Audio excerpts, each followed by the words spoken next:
In today's episode, we clear down a whole load of error codes. Hey everyone, and welcome to today's episode. So if this is the first time you're seeing this vlog, well, hit the subscribe button below, because this is what we do every week. We fix salvage cars and repair them, and on the way you learn a lot of tips on how to progress and repair your own cars. So if you can remember our video a couple of weeks ago when we did the VCDS versus OBDeleven, we were using the Seat Leon as the subject car, and if you look on the screen now, you will see that the dashboard was lit up a bit like a Christmas tree. So that left us with around 13 codes that we needed to resolve. So in this week's episode, we are going to resolve all of those codes and get the car ready for its MOT. Okay, so here's a fact of life. If you buy a crash car, you must be ready to have to resolve a whole lot of crash codes that the car will generate, particularly if it's a Cat S. That front is going to be hit hard. You may have airbags deployed. Either way, you have to get rid of those codes, and you need to have a good coder that will help you to do that. And this is where it's really important that you have a brand that you have in mind that you would like to continuously work with, because getting the software for multiple brands can be quite expensive, and a lot of fault code readers can erase the basic codes but not the manufacturer specific codes. So for myself, I like to look at Volkswagen Audi group vehicles, because I can use VCDS or OBDeleven, and they can eradicate most of the codes, or at least give you a good idea or indication where the error is. Okay, so if you look at the screen now, you will see that we have a screenshot of our VCDS codes that we captured, and from those codes we captured 12 that needed to be resolved. Now let's go through those one by one. I started off using OBDeleven to clear down the code. So the first one that it was able to detect was an airbag warning. So when I looked deeper into that airbag warning, it was telling me that the offside door that the airbag had, it couldn't receive a signal from that airbag, and that was because the sensor had gone. So once that sensor is deployed, it breaks the circuit, and then the ECU or the airbag ECU detects that as a trigger potentially, and so you need to replace that. So that turned out to be the sensor that you can see on the screen now. So I had a spare one of those. I put the spare one in, and I use OBDeleven to clear down this code, and that code never came back. The next one was the number 19, CAN gateway status malfunction, and number 42, door electric driver cannot be reached, and also number 52, door electric passenger status malfunction. So that was an interesting one, because did some research, and what I found was that this had to be related to wiring. That's what the post was saying. So what I was able to do was I had a spare door loom, and actually what happened was when I was trying to open the rear windows or the side windows, they weren't responding, and if I move the door a little bit, they would then respond. So that led me to believe it had to be a wiring. And when I inspected the door cabling, as you can see on the screen now, the door harness that hooks up to the door switch, which is on the B pillar, or on the A pillar, sorry, that was damaged. You can see that the tab, there's only one tab sticking up, and actually that's a loop. It's supposed to be a loop, and the other side is gone. So although it was fastened, it was erratic and it was moving, and it shouldn't be moving because it's an airtight joint. So because or a water sealed joint, to make sure the water doesn't ingress and corrode the electrical connectors. So I had a spare one of those, so I replaced that, and that wiped out the codes that we can see on the screen now. So 19 disappeared, 42 disappeared, 52 also disappeared. It's at this point where I have to make an apology. When I did my OBDeleven versus VCDS, there was one section where when I spoke about support, and I mentioned that VCDS has a wiki and OBDeleven has a forum and also a support that you can contact them via the app. And I said that both were pretty much the same. How wrong could I be? They are vastly different, and in fact, from a resolution of issues point of view, I would have to say hands down VCDS is far more superior than OBDeleven, and you would expect that. The product's been around for 19 years, so it has to have developed a good support mechanism. And the Rostec wiki is absolutely brilliant, because when I try to clear down the other codes, OBDeleven, I just couldn't clear them down. And when I searched the forums, and I spent hours searching the forums, there was insufficient information that allowed me to be able to resolve those. However, when I flipped over to the Rostec forum, there was ample information. So at this point, I had to upgrade my version of VCDS, and the version I had was an old version, and I had an old connector that I couldn't really upgrade, so I had to buy a new one. And this is where I send a thank you to the guys at Headlamps.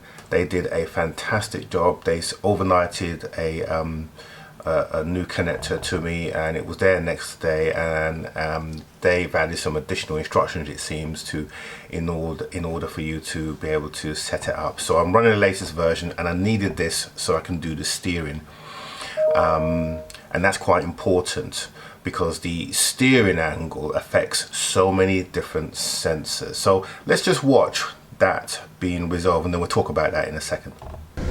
Okay, so the first thing that we need to do is we need to clear the code for the steering wheel sensor. So what I'm going to do on VCDS, I am going to go to basic settings, and I am going to do a steering wheel initiation. Okay, then I'm going to go, and the steering wheel should find its dead center.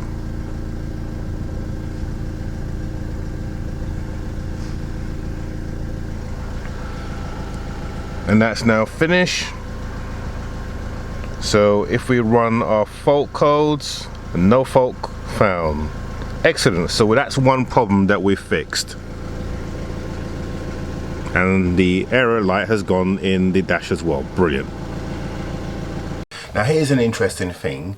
If you look back at the screen now, you will notice that when I resolved the when I resolved the steering angle, that resolved the ABS brakes issue, and also the steering assist issue 44.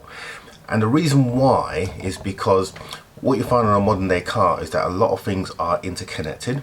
So with the steering on the car, this car, the Leon, it has tire pressure monitors, but it doesn't have the TPMS modules that actually sit in the wheel.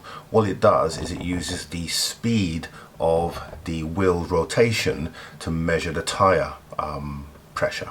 So essentially it's using the ABS sensor, and that's the reason why we had the ABS error come up, or the ECS or ESC error come up. So essentially the way it works is that the car needs to know where the steering wheel is at any one time. If you notice in the video, you saw the steering wheel shake. That was the car doing it. It wasn't me shaking it. Basically what the car was looking for is dead center, and the car needs to know that, so that if the car's going around the corner, what happens is that the outer wheels will go faster than the inside wheels or the inner wheels. And what the car does, it checks to see where the position of the steering wheel is to verify that that is the case. If the car doesn't know where the steering wheel is at any one time, then it can't measure the tire pressure, and so it will generate that error that we saw. So by clearing or fixing that one steering code issue, we managed to fix 3 other issues that were interrelated to the steering angle, which is excellent to see. Right, now the next one is the headlight adjustment. So the car needs to know where the headlights are at any one time, and it needs to know the position of the car. So we're going to see that being resolved right now.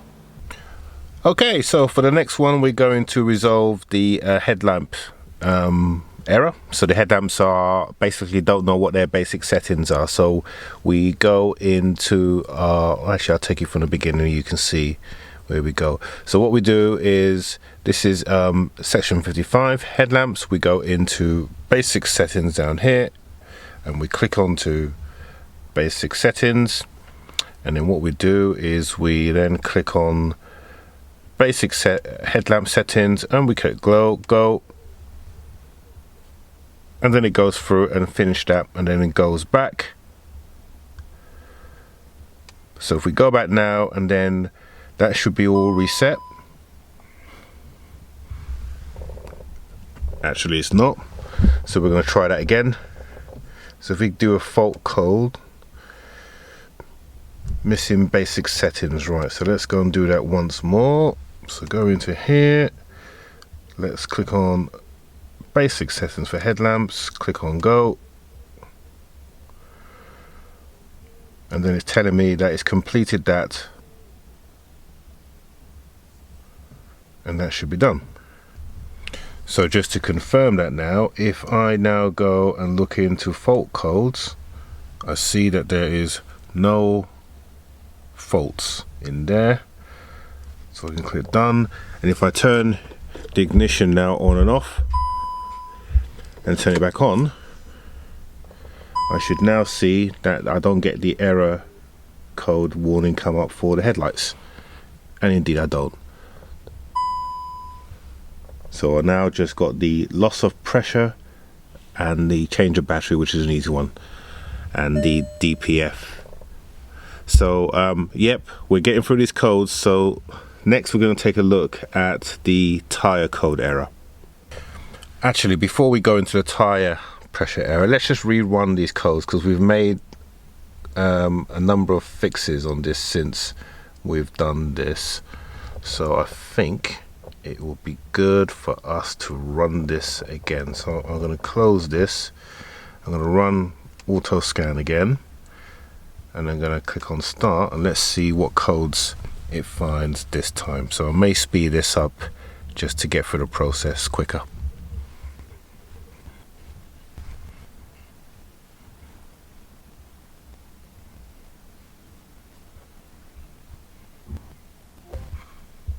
Okay, so as you can see, so the headlamp one, that's now fixed. The steering assist angle, that's now fixed.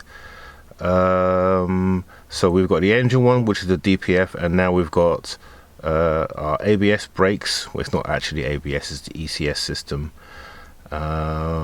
Door passenger, I think that's a simple one. So we're now making some progress now. Okay, so next let's take a look at the ABS brakes. Actually, the ABS brakes were already fixed. What I hadn't done is clear down the codes. So once I cleared down the code, there was only one more code left to do, and that was the DPF. Now, I did run a regen, a stationary regen using VCDS, because I tried it on OBDeleven and it failed. But VCDS worked perfectly in terms of starting that regeneration, but unfortunately it couldn't clear down the DPF filter. It couldn't clear the soot content. And then I did some research again on using the Rostec wiki, and I found the reason why.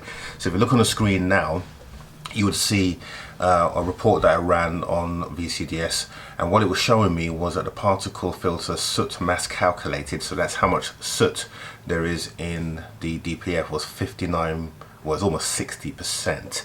When you try and do a regen, a stationary regen, the maximum amount of soot that you can have in the calculation is 45%. So anything over 45%, then the stationary regen wouldn't work. So the car was booked in for an MOT on the Thursday. So what I decided to do was, on the way to the MOT station, I got a nice long dual carriageway, figured I'd do a 15-minute run, because that's how long the regen runs for, and that should clear down the soot. So I did that 3 or 4 times, and unfortunately it just wouldn't work. It wouldn't clear down the soot, and that's because this car has been used hard around town and it's never had a proper regen. So the actual DPF is now in a garage and it's been cleaned professionally to get the soot, to get rid of the soot, because a regen won't really work on this car. And the problem with this particular Seat is that I can't get the DPF hot enough. The hottest I can get it is around 200 degrees, which isn't sufficient. It really needs to be around 500 to 600, 700 degrees for the DPF to properly be able to clear. And on these eco engines, the 1.6 eco engines, you just can't get the temperature, so it has to be cleaned chemically. So that's where we are at the moment. The car is being cleaned, and or the DPF is being cleaned, so hopefully that will be done by Tuesday, and we can have the car back here to do the final episode, which will be the final valet and put in the various panels, and then that car will be ready to be sold. So it's been an interesting week, but again, I have to apologize to the VCDS community. I did you a misservice there by what I mentioned in my video, and there's going to be a link. You'll see the link at the end of this video for that if you want to have a look at that, if you haven't seen that already. In terms of getting things fixed and the support, it is fantastic. Hats down to VCDS. So I've put a link down below for Agendan if you want to buy them a copy of VCDS from them. They're a great company, very supportive, and they are the biggest wholesaler or UK wholesaler for the VCDS Rostec products. So give those guys a look up, and they're sure to help you out.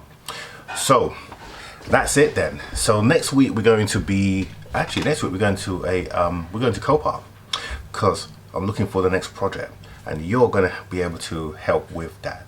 So I'm going to look at 4 cars, and I want you to decide which will be the next project car. So that'll be a good episode to look forward to. Again, if you haven't already, please subscribe below, because we do lots of this every Monday, as you should be aware of if you're a regular watcher, and if you're not, every Monday we're here. So now I just gotta find a buyer for a KA. So if any of you guys want a Ford KA, hook me up down below, give me a DM or send me an email, and maybe we can sell that on, because we need a space, because we can't have too many cars here. Got to keep the neighbors sweet. Anyway guys, have a good week, and we will see you next Monday on the next one.